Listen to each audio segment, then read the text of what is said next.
अस्सलाम वालेकुम everyone, welcome back. आज मैं फ़िश कटाकट और ख़ुबानी की चटनी बनाऊंगी, जिसके लिए सबसे पहले मैंने मछली को मसाला लगाना है। तो मैं यहाँ पर मछली को सादा सा मसाला लगा रही हूँ, जिसमें लहसुन, नमक, हल्दी, लाल मिर्च और नींबू का रस है। तो मैंने इन सब चीज़ों को अच्छे से मिक्स कर लिया और मछली पर लगा लिया। मैं यहाँ पे तकरीबन 1 किलो की मछली का इस्तेमाल कर रही हूँ। तो मैंने यहाँ पे जो मछली को मसाला लगाया, इसको आधे घंटे के लिए मैरिनेट होने के लिए रख दिया।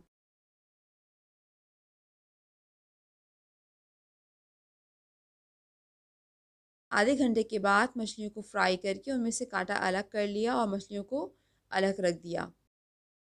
अब मैंने यहाँ पे फ़िश कटाकट बनाने के लिए 5 से 6 हरी मिर्च ली है, 6 से 7 अदद लहसुन और 4 बड़ी अदद प्याज को लेकर मैंने इन सबको बारीक चॉप कर लिया है। जिस तेल में मैंने मछली फ्राई किया है, वही तेल मैं यहाँ पे इस्तेमाल कर रही हूँ। तो 4 to 5 टेबल स्पून आप कह लें, यहाँ पे मैंने ऑयल का लिया है।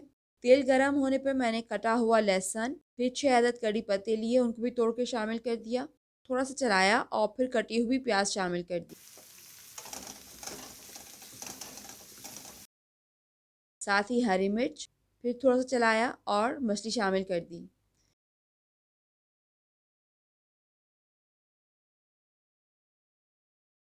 थोड़ी सी काली मिर्च डाली, तकरीबन हाफ़ टी स्पून। पिसा हुआ अनारदाना हाफ़ टी स्पून। अच्छा, अब ये वहाँ मैं मसाला इस्तेमाल करूँ जिसमें पिसा हुआ धनिया, ज़ीरा और लाल मिर्च है। इसका तकरीबन मैंने 1 टीस्पून लिया है। चाट मसाला शामिल कर रही हूँ हाफ़ टी स्पून। थोड़ा सा नमक अगर ज़रूरत है तो, क्योंकि हम लोग मछली में भी डाल चुके थे, तो अगर जितना ज़रूरत है उसके हिसाब से थोड़ा सा नमक डाल दें।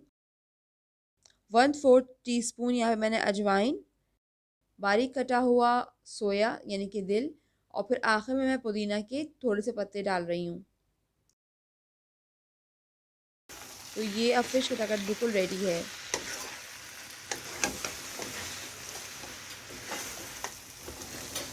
अब बनाऊंगी मैं खुबानी की चटनी। तो खुबानी की चटनी बनाने के लिए मैंने खुबानी को एक रात पहले ही पानी में भिगो दिया था।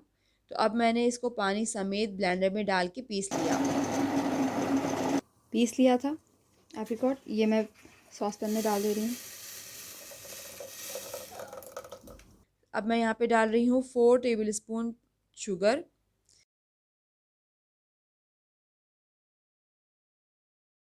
यहाँ मेरे पास इमली का पानी है, तो मैं इसके यहाँ पे तकरीबन 10 टेबल स्पून की शामिल कर रही हूँ। चटनी की खटास आप अपने जायके के हिसाब से एडजस्ट कर सकते हैं। थोड़ा सा मैं डाल रही हूँ यहाँ पे pink salt, half tea spoon कुटी हुई लाल मिर्च, हाफ़ टी स्पून अजवाइन। 2 से 3 मिनट मैंने पकाया है। ये खूब अच्छी गाढ़ी हो गई है। इसमें ना ही मैंने किसी तरह का कोई कलर, कॉर्नफ्लोर कुछ नहीं डाला है, और ये बहुत ही मज़े की बनी है। तो खुबानी की चटनी तैयार है। फ़िश कड़ाकट और खुबानी की चटनी बिल्कुल तैयार है। इसे अब चपाती और पराठे के साथ सर्व कर सकते हैं। तो मैं यहाँ पे दोस्ती रोटी बना रही हूँ और ये सब चीज़ें यहाँ पे रेडी हैं। उम्मीद करती हूँ कि आप लोगों को आज की रेसिपी पसंद आए। तो thank you so much for watching. अल्लाह हाफ़िज़।